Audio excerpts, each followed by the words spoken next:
Soyez salués depuis l'Afrique et précisément la Côte d'Ivoire. Chers parents, chers amis, chers frères et sœurs dans le combat, je vous salue depuis ma position américaine. Je suis à l'état civil le frère Herman, donc Herman le patriote, un patriote africain. Vu que la Côte d'Ivoire fait partie de l'Afrique et surtout aussi est mon pays natal, je me donne le droit de pouvoir, par devoir citoyen et patriotique, intervenir dans le dossier ivoirien. En ce magnifique lundi, 13 janvier, janvier a duré, hein, depuis la semaine les 13 à Dama. Donc lundi 13 janvier 2025, je voudrais intervenir et vous faire part de la suite de l'information concernant ce qui se passe du côté de la Côte d'Ivoire. Vous savez très bien que Madame Nadiani Bamba, l'épouse du président Gbagbo Laurent, est allée donc du côté de Korogo, au nord de la Côte d'Ivoire, une région qui a favorisé la rébellion armée. Voilà, la rébellion armée. Elle est allée là-bas pour parler au nom de son époux, le président Gbagbo Laurent, père de la démocratie, père du multipartisme, premier opposant de toute l'histoire de la Côte d'Ivoire et premier président par une élection ouverte et normale, puisque Houphouët-Boigny était un président concernant le père de la nation. Bédié a été président par héritage. Donc si on veut dire vraiment quelqu'un qui a été président en termes de vote en tant que tel, c'est bel et bien le président Laurent Gbagbo. Après Laurent Gbagbo, Guy Robert, vous savez que le petit temps qu'il a passé, hein, c'est après avoir fait tomber par un coup d'état Henri Konan Bédié. Vous savez aussi que Alassane Ouattara, pour prendre le pouvoir, il a fallu deux investitures. L'investiture d'un autre président et après l'investiture d'un autre président qui est lui-même. C'est-à-dire quoi? Ils ont investi le président Laurent Gbagbo et après les rebelles viennent le prendre par la force, aidés par la France et par les hommes de Guillaume Soro, les rebelles. Et puis après, on force le pauvre Paul Yaoundé à investir à nouveau Alassane Dramane Ouattara. Dans un pays démocratique, ce n'est pas comme ça que le jeu politique se passe. Vous comprenez? Donc Alassane Dramane Ouattara, en ce qui me concerne, n'est pas un président normal, puisqu'il y a eu plus de 100 000 morts pour que ce monsieur soit assis là où il est assis. C'est important de rappeler en quelques 3 minutes l'historique de la Côte d'Ivoire de 2002 jusqu'à ce jour. De 2002 jusqu'à ce jour, ce n'est pas le président Laurent Gbagbo seulement qui souffre des séquelles de la rébellion. Il y a des femmes aujourd'hui qui sont vivantes, mais avec un bras en moins. On appelle ça en bon français les manchots. Je ne sais pas comment on accorde ça lorsque c'est une femme, mais un manchot, c'est quelqu'un qui a perdu un membre, c'est-à-dire le bras. Un bras, je crois bien que c'est un manchot. Il y a des manchots, il y a des veuves, il y a des orphelins. Et d'ailleurs, la dernière sortie du président Laurent Gbagbo a concerné les veuves des personnes disparues. Le président Gbagbo Laurent a dit qu'il va indemniser toutes ces personnes s'il parvenait donc à la magistrature suprême. C'était important de faire le rappel historique pour ceux qui sont des nouveaux Ivoiriens. C'est dans ce cadre-là, dans ce champ lexical, que Nadiani Bamba, épouse du président Laurent Gbagbo, est allée dire aux nordistes qui ont été mentis par les Soro Guillaume, etc., par les Dramane Ouattara, qu'un sudiste qui est au pouvoir n'aime pas les nordistes et nos frères du Nord, beaucoup ont pris les armes pour martyriser les autres régions, les autres religions, ce qui ne doit plus se répéter.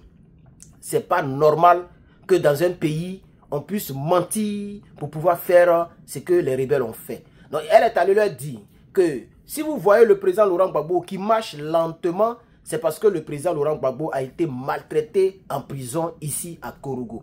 Alors, un ancien rebelle qui s'appelle Soro Kanigi, Soro Kanigi est un cadre de la rébellion. Oui, c'est l'un des cadres de la rébellion qu'on appelait les assaillants, après les rebelles, après les forces nouvelles et plus tard les forces républicaines de Côte d'Ivoire. Soro Kanigi était donc un cadre de la rébellion et il a répondu aux propos de Madame Nadiani Bamba. Ok? Il a répondu aux propos de Madame Nadiani Bamba. J'ai ici sa première déclaration.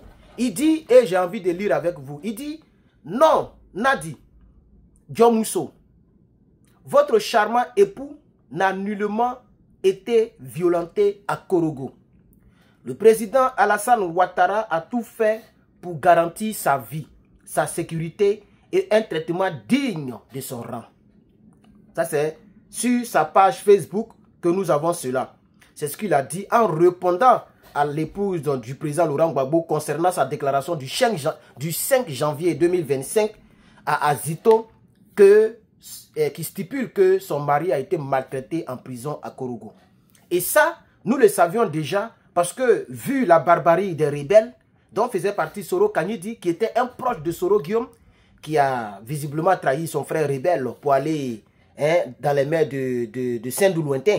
Voilà, donc il a trahi son frère Soro, vous le connaissez très bien, vous avez déjà vu ces images dans le montage. Soro Kanyidi, c'est lui qui est venu répondre à Madame Nadi Bamba.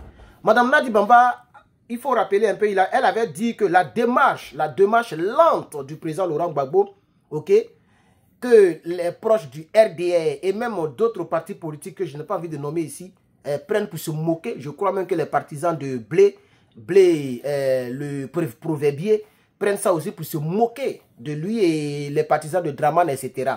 Voilà.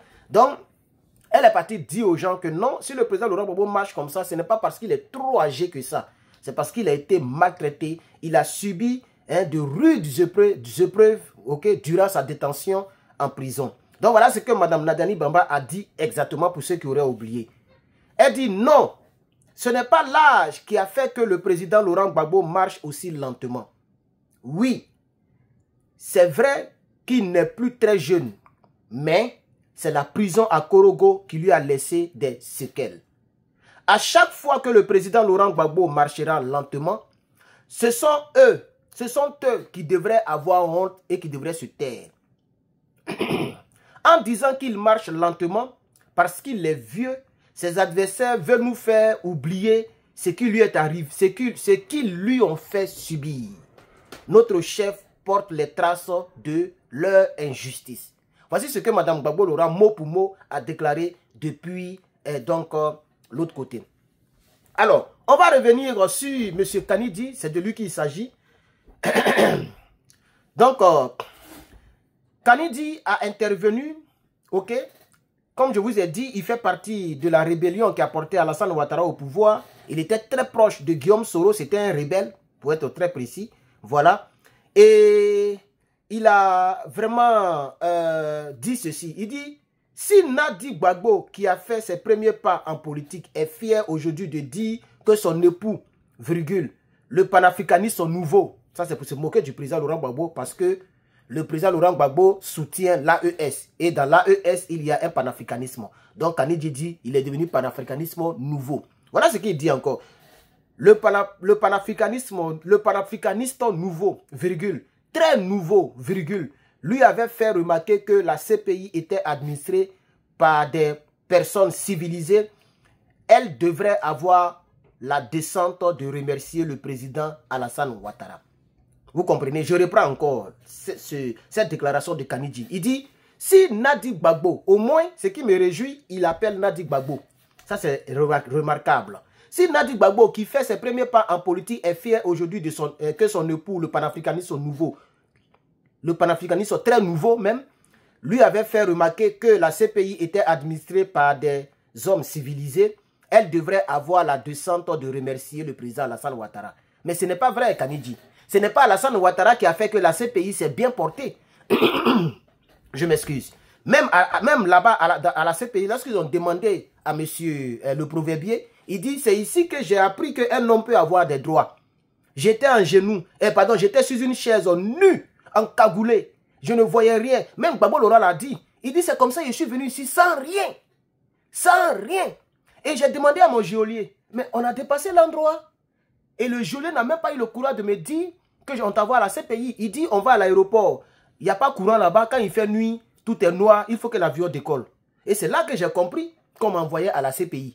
Donc, vous comprenez que les gens qui travaillaient pour Alassane Ouattara, les rebelles, qui ont maltraité Gbagbo Laurent à Korogo et qui l'ont dépêché depuis Korogo jusqu'à la CPI, n'ont pas bien traité Gbagbo Laurent. Donc, s'ils n'ont pas bien traité Gbagbo Laurent depuis Korogo, ce n'est pas à la CPI là-bas qu'ils vont favoriser le traitement civilisé contre Gbagbo Laurent. Ce n'est pas juste. On a tous vu le procès. On a tous vu ce qui s'est passé. On a tous vu, on connaît la barbarie des rebelles. ils ont maltraité effectivement Laurent Gbagbo. Tout ce qu'ils n'ont pas fait, ils ne l'ont pas tué. Et selon des gens, c'est M.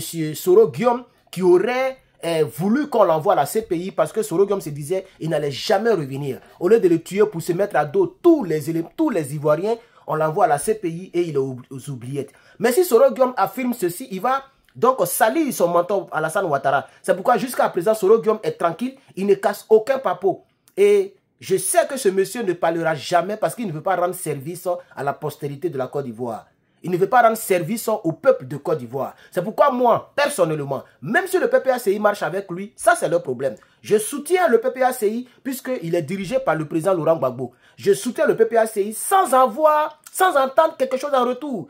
Je suis le seul qui a mis ma vie en danger ici aux États-Unis pour parler pour Gbagbo Laurent. Si Gbagbo n'était pas en politique, j'étais en train de vivre ma vie sainement parce que je ne vois rien là-bas. C'est des voleurs, des manipulateurs, des menteurs. Gbagbo est le seul homme politique en qui je crois qu'il peut aider la Côte d'Ivoire. C'est pourquoi j'ai mis ma vie en péril, entre guillemets, sachant bien me défendre et étant prêt pour toutes hostilités. Mais je vais dire que je ne peux pas rentrer en Côte d'Ivoire. C'est tout ce que je regrette un peu. Mais vu ce pourquoi je ne peux pas rentrer en Côte d'Ivoire, je pense que ça en vaut la peine.